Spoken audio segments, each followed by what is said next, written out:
Funny thing about money, power, and success. People chase it like it's oxygen. They think it will save them.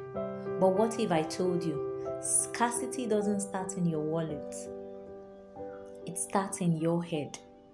I know because I've been there, not just broke but also empty. See, there was a time I slept on benches, ate scraps, bathed in the rain. Nights were long, days longer, and yet the worst part wasn't hunger. It wasn't the stairs or the cold. The worst part was the silence inside my head. The silence that kept whispering, you will never have enough. You will never be enough. That's scarcity. And it's a disease. It eats away at your joy. It convinces you that no matter what you touch, you will come up short. Scarcity isn't about money. You can be broke and still live abundantly. You can be wealthy and still live like a beggar. I've seen both. I'll never forget one night.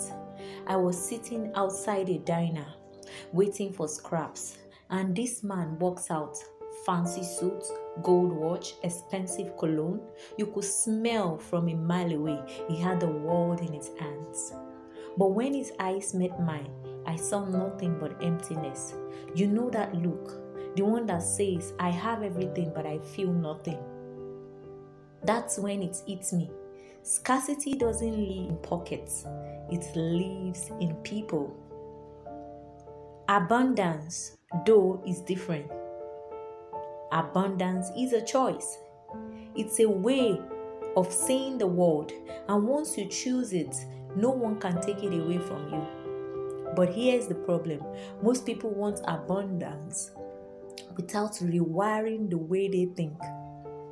They try to put gold in a broken vault.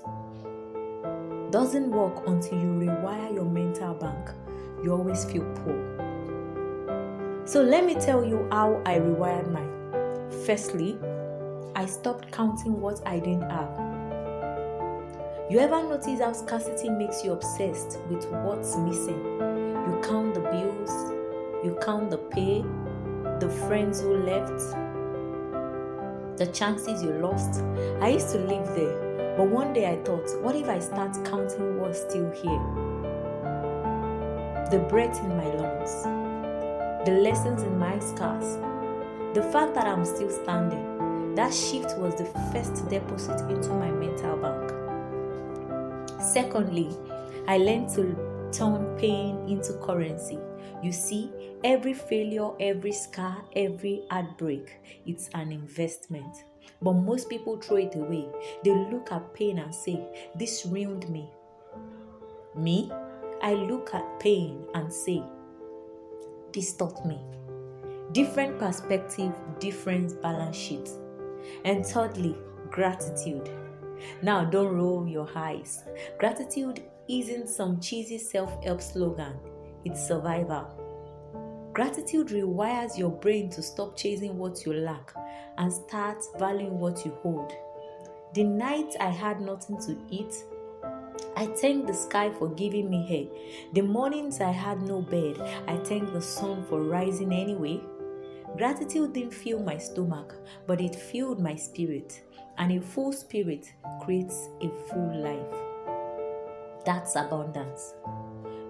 Not money in the bank, not cars in the garage.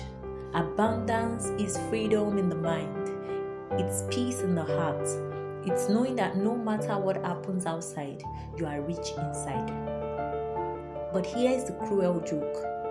Scarcity will try to come back even when you grow, even when you succeed. Scarcity will whisper, it's not enough, you are not enough.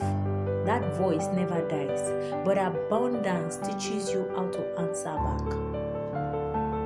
When scarcity says, you lost, abundance says, I learned.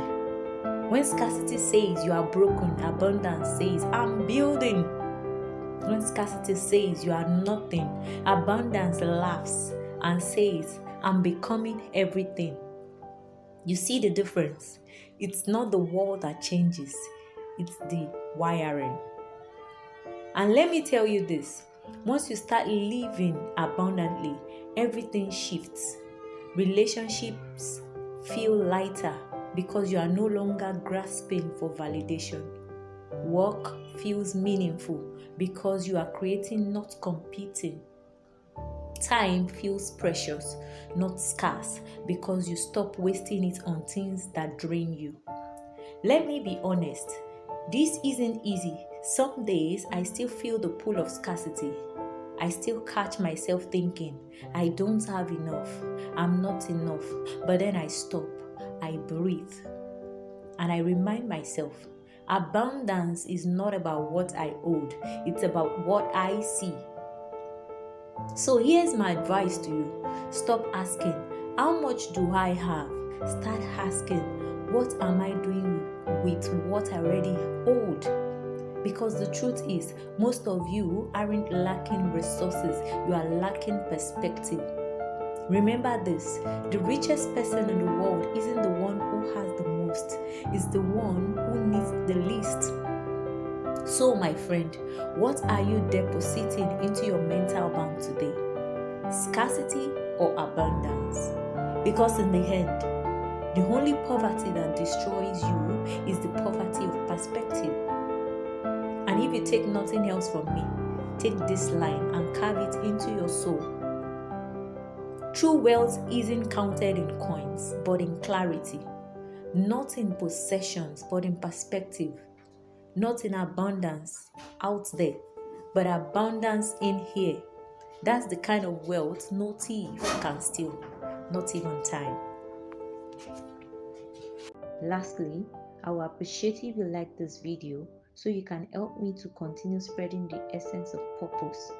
If you have not subscribed yet, I recommend you to subscribe and activate the bell so you don't miss any videos.